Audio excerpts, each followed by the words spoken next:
In this video, we are going to continue thinking about cultures, both the broader sense of the word and also about individual cultures and personal cultures. So we've already thought about our VBN, so our values, beliefs, and our norms, and we can compare this to a tree where the values are the roots of the tree. Everything comes from the root. The beliefs are like the trunk of the tree, is kind of what comes from the roots comes up.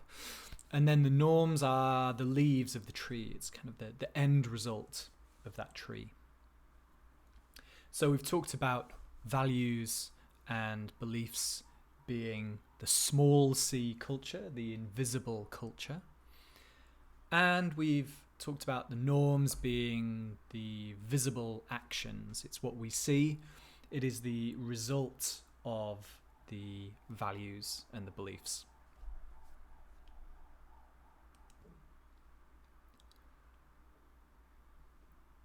And we've also talked about the ideas of values. So values are very broad and general. They're usually one or two words, and they're usually very broad concepts. So for example, fun. It's very difficult to find a culture that does not value fun, but what is considered fun can be very different between cultures. So what we're connecting with all of these cultural ideas and cultural discussions, we're still thinking about what skills do we need in order to communicate with respect, with understanding, appropriately, so we're not necessarily offending somebody, and how we communicate effectively in a second language. Well, if we look to some ideas that came via the TESOL community, the Teaching English community, think of it as empathy. So it's an understanding of people's behaviors and ways of thinking, the respect. So a genuine admiration, an appreciation of different ways of thinking and communication. You don't have to agree with it. You don't have to think it's superior, or you just have to have a genuine appreciation that people think differently and people do things differently. Tolerance. So the ability, the willingness to accept and acknowledge different behaviors and ways of thinking. The existence of opinions or behavior that one does not necessarily agree with. So again, we're saying that we are global citizens, if you like that expression. It does not mean we have to absolutely love and adore every single cultural difference, but we tolerate it and we understand that it is just a difference, that nobody is right, nobody is wrong. It is just a difference.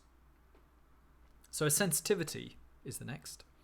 So the awareness and responsiveness to other people's behaviors and ways of thinking. Okay, so if you are from a culture that does not have much contact, and then you go to a very tactile culture, and people are very touchy with you, they're touching you a lot or they're hugging you a lot, be aware that that's how they behave, it's how they think. And equally the other way around, that if you are naturally a tactile person, just be aware that the other people might not receive that touching in the same way that you would hope. And flexibility. Personally, I think this is one of the key ideas. The flexibility, so the willingness to adapt, an openness to different ways of thinking. If you close your mind and think that your way of doing things is the only way, it's going to be very difficult to have global communication.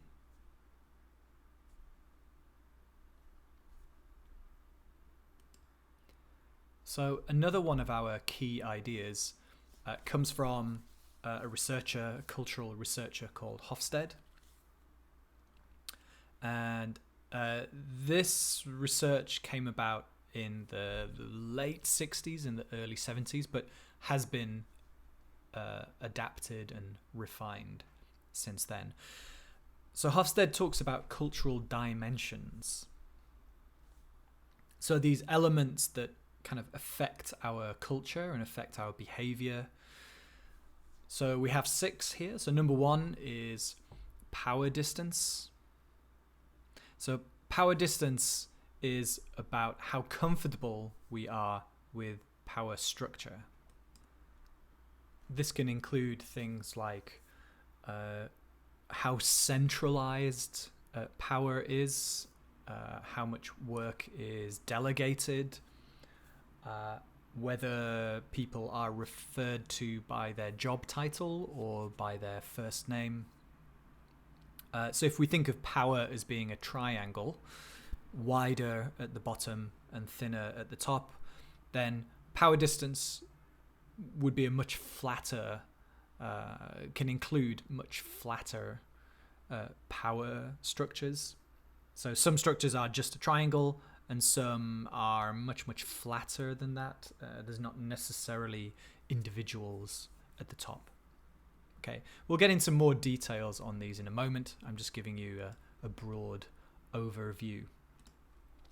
Next, individualism and collectivism. So this one is very often misunderstood. So let's get the misunderstanding clear from the beginning. Individualism does not mean selfish. Okay, let me repeat that to be super clear. Individualism does not mean selfish. And collectivism does not mean selfless. Okay. What it refers to is how important are your own desires and how important is keeping the harmony of the group. So with a more collectivist culture, you may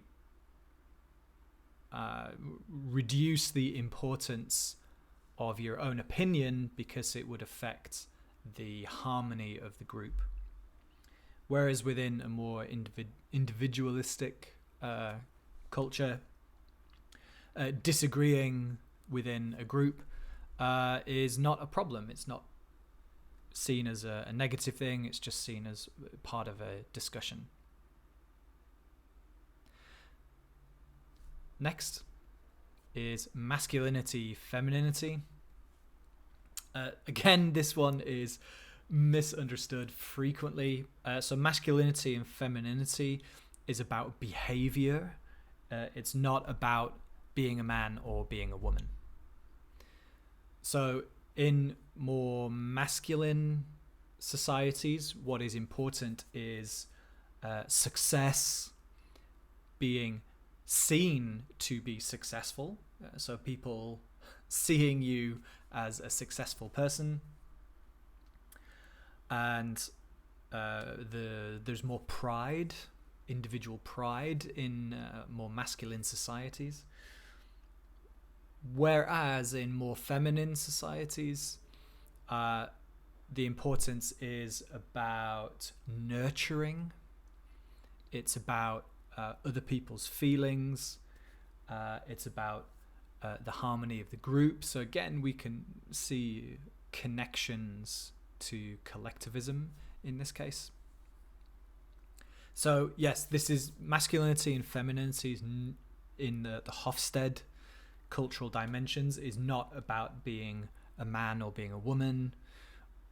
It is about what is important in that society. So is it success or is it being social, being concerned with feelings and other people's well-being and happiness. Okay, again, we'll cover more of this in a moment. We're just doing very broad overviews here. Okay, next is uncertainty avoidance.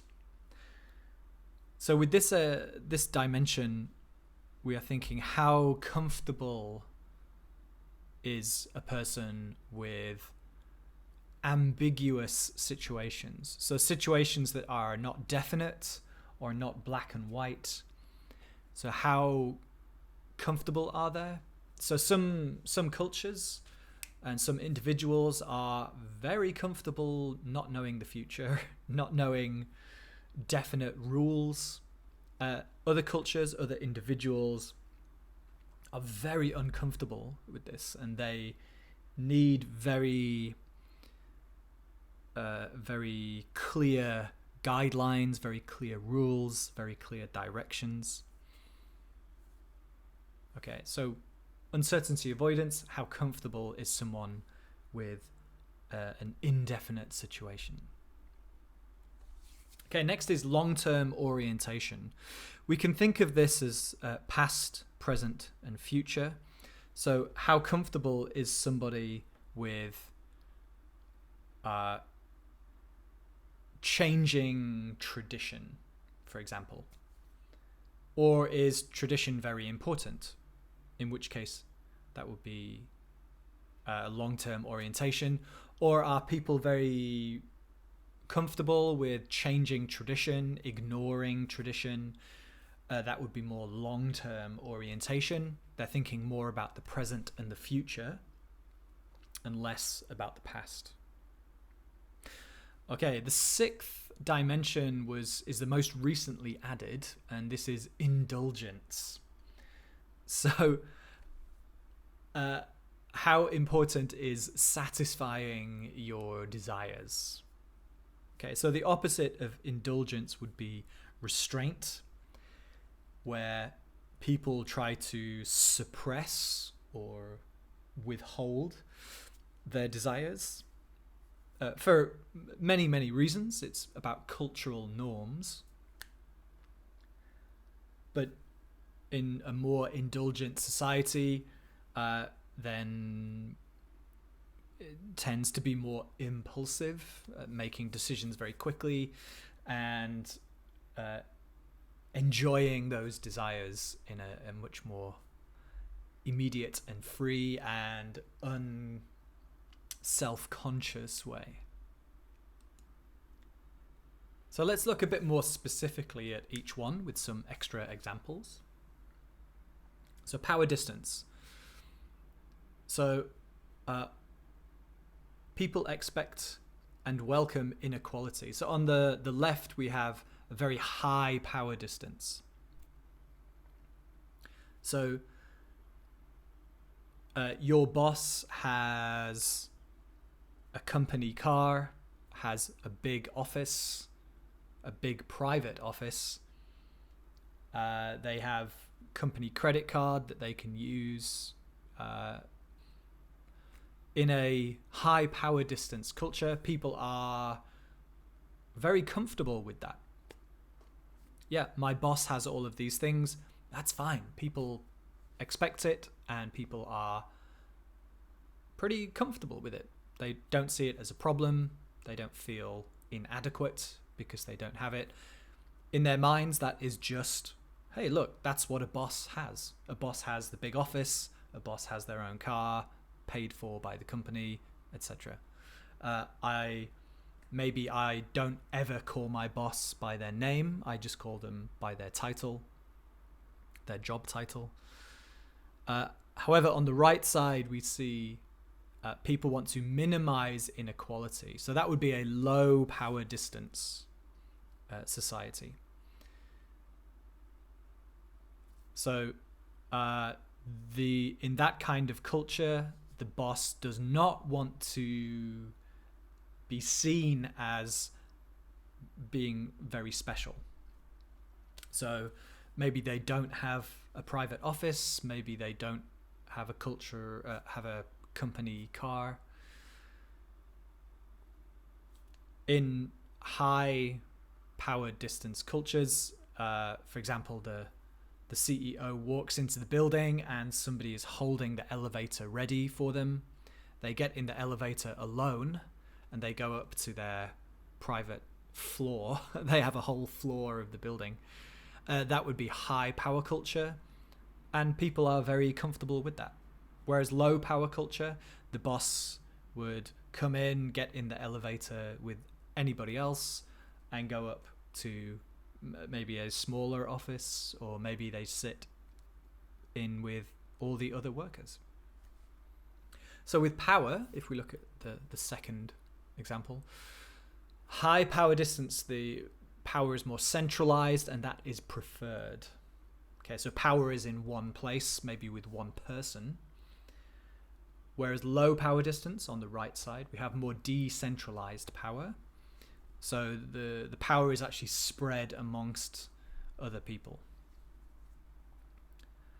Next one, ideal boss. So on the left side, we have high power distance.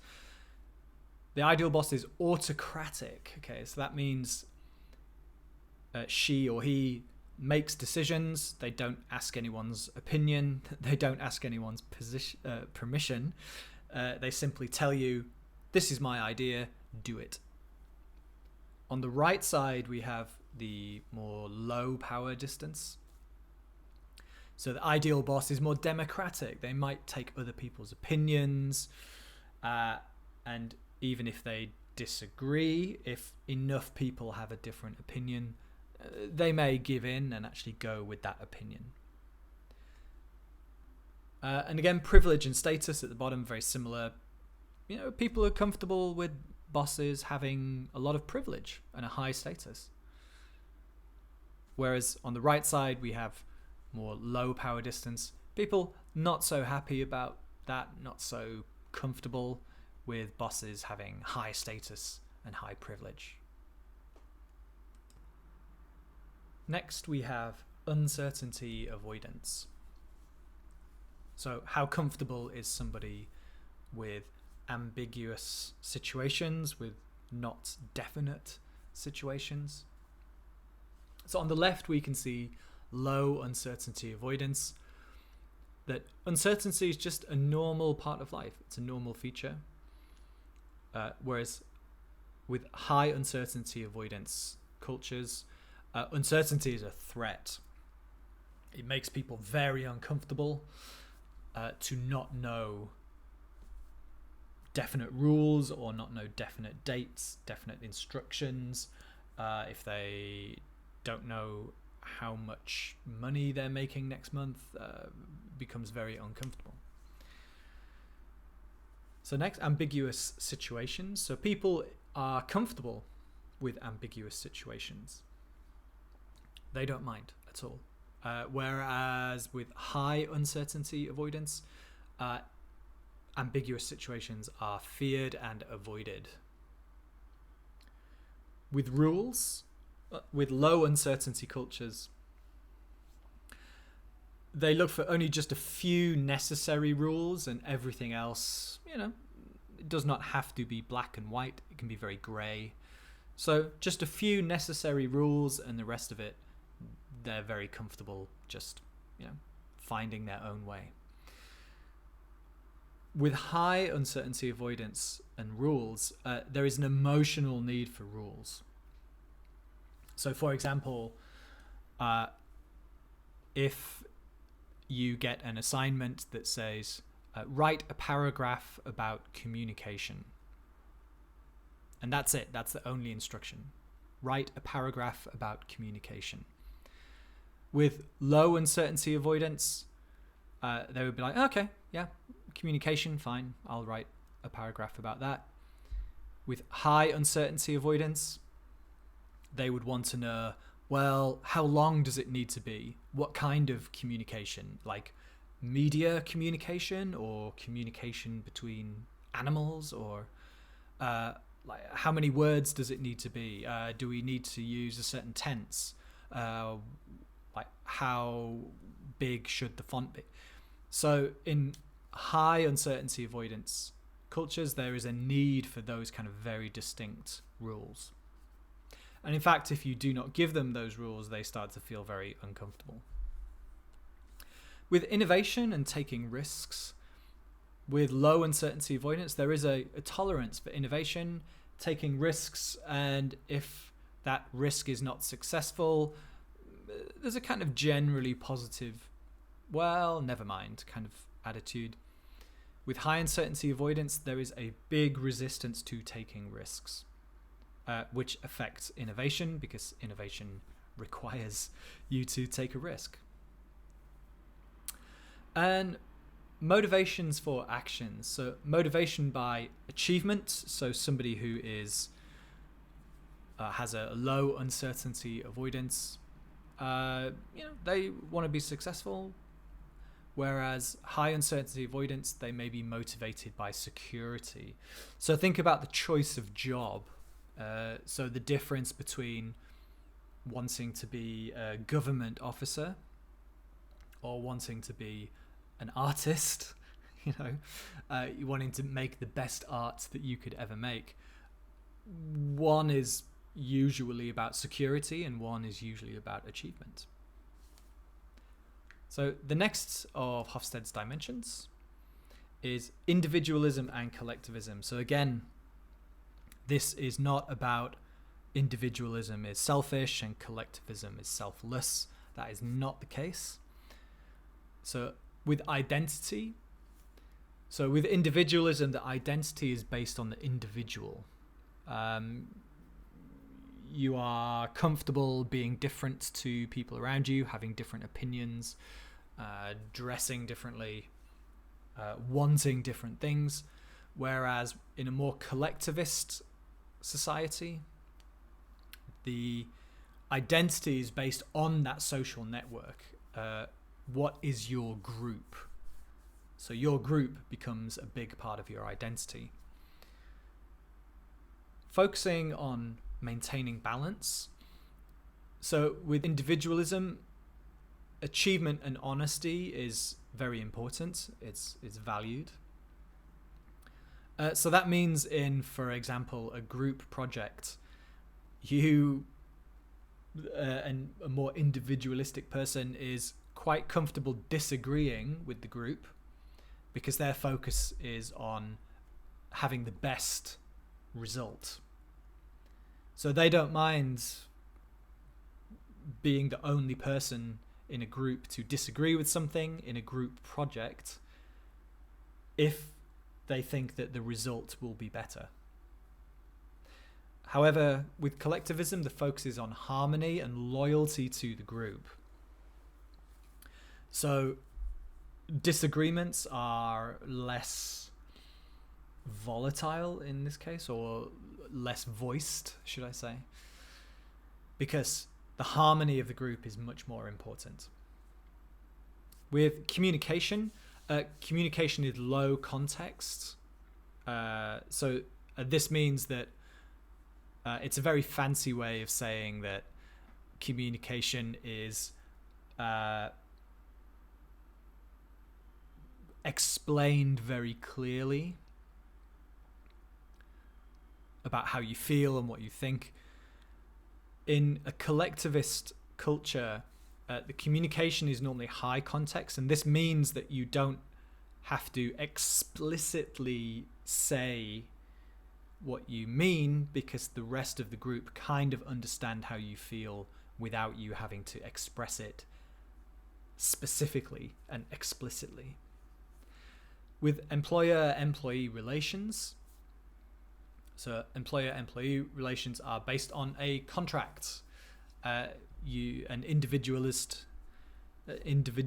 person, they go to work, they do exactly what's in the contract, and anything not in there, they are not so happy about. And also the idea that when your time is your time, so your free time is your time for individualistic people. So the being kind of bothered or asked to do work in your own free time, that feels very uncomfortable to somebody in an individualistic society. With With more collectivist societies, employer-employee relations are like a family link. You are less concerned with what is written in the contract and more concerned with being a good employee, being a good part of that group, being a good team member. So you are less concerned about the specifics of your contract. So for example, your working times might be 9 to 6, but you on the contract, but you are less concerned about that. And the priority of relationship and tasks. So the task for individualistic people, the task is more important than the relationship. So again, connecting back to the achievement example with maintaining balance, it's more important to get a good result than to be everybody's friend in that group. You know, if you're working with in a job and you're on a team, you are less concerned with everybody thinking that you are a great person and more concerned with getting a good result. So you don't mind rocking the boat, you don't mind disagreeing openly with people if you think you are getting a good result. Whereas with collectivism, individualism, the relationship is more important than the task. You can tolerate producing something which is lower than your own expectations or your own opinions, but the group worked well together, there was a harmony. That is more important in a collectivist society. Next is long-term orientation. So this is about how much you value the past compared to the present and the future. So with low long-term orientation, or we can say short-term orientation, not long-term orientation. So people may spend money, they may indulge, they may love or have a lot of respect for tradition. So they're not really thinking too much about the future. They're thinking more about what was important in the past and kind of living for the moment, right? So with high long-term orientation, they save money, they may delay gratification. So for example, buying something quite expensive, they may delay that. They see thrift and education as being quite a positive thing. So thrift meaning careful with money. So again, you do education not because it's fun or important now, but it's fun in the future.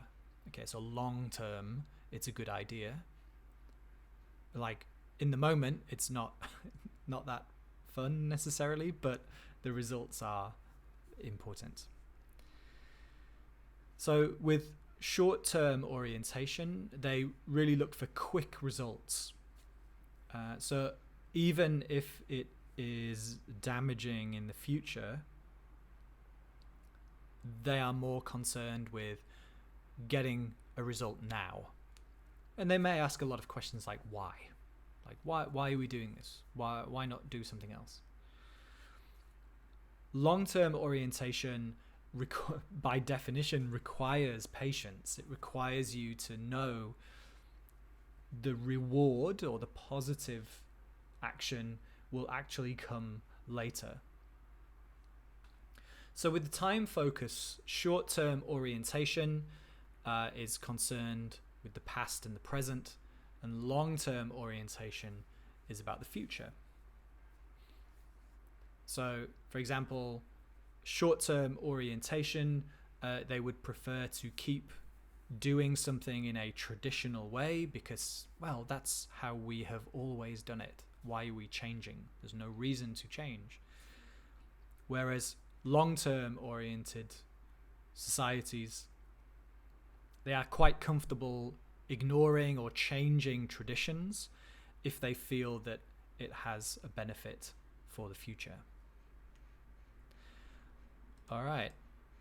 Next one. This is the newer or the newest of Hofstede's dimensions, and this is restraint versus indulgence. So the actual category is indulgence. So with restraint, leisure activities seem less important. Okay, so your own enjoyment is not as important as something like work, for example. Whereas indulgence, leisure activities are very important. Your hobby is a really important thing. If you play tennis twice a week, what's important to you is making sure you find time to play tennis. So we can see that there are actually connections between these dimensions. These dimensions are not independent. They're all connected. So we can see, for example, the future. We can connect this also to long-term orientation. So with restraints, they feel that they have little or no control over the future. The future and future actions are things that tend to happen to you, not that are controlled by you. Whereas more indulgent societies, they do feel like they have control over what happens in the future. Their own future, that is. You know, your own career, your own fortune, your own luck. There is a sense that you have some control over that. And with a time focus in a restraint culture, there is more pessimism.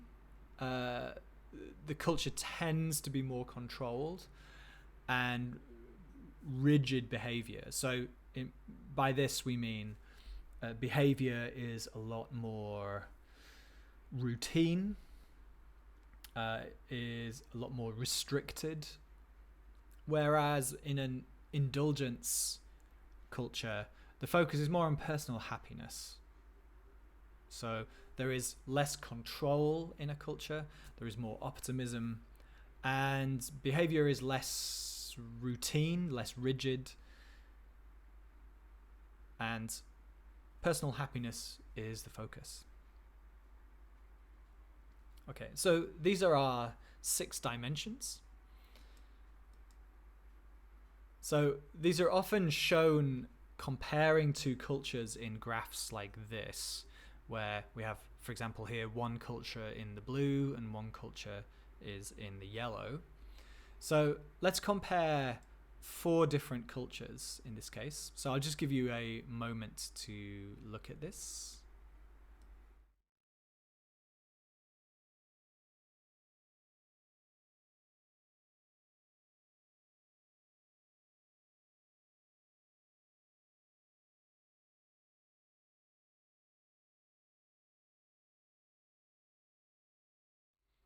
Okay, so what we see is that we have, looking at power distance, for example.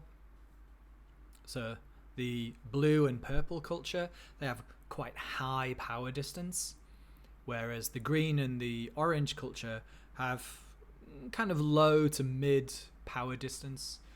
So the green and the orange cultures would be a much more decentralized power, that the boss is more democratic than autocratic. You will probably call your boss by their first name, and the boss would try and avoid things like things that look like privilege, like a company car or a huge office with very expensive furniture in it.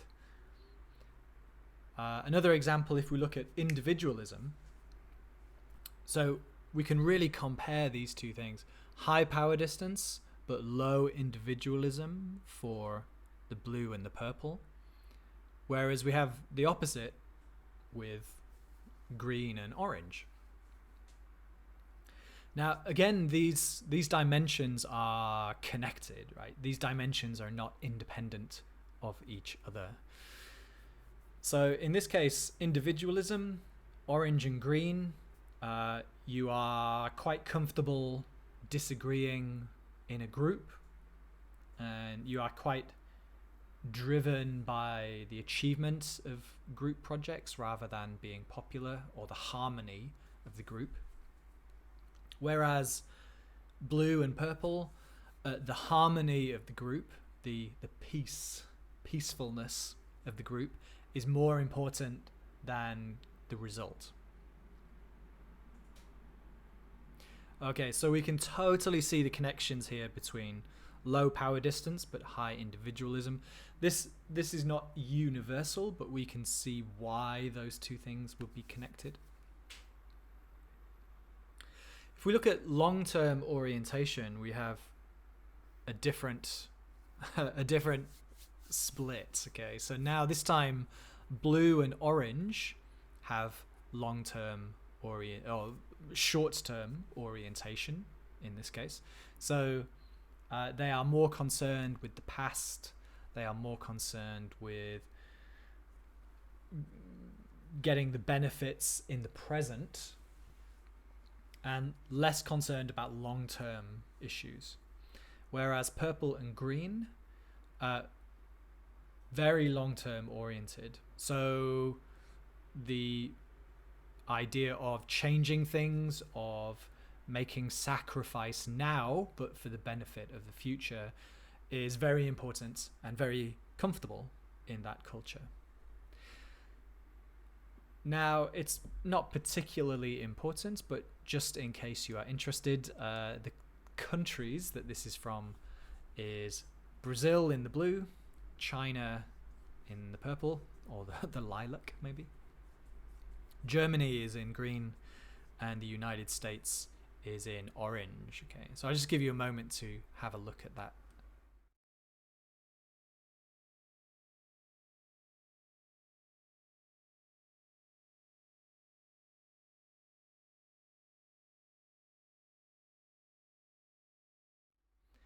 Now, it's important to say that these figures are only based on an average.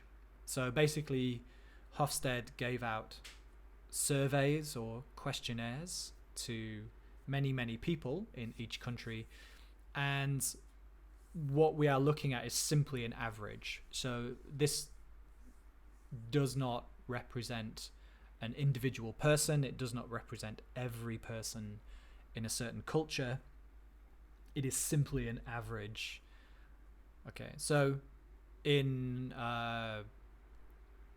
let's say in China, the average is low individualism, but you could easily find people with high individualism. And same with United States and individualism. You could certainly find people where the harmony of the group is more important than individual achievement. So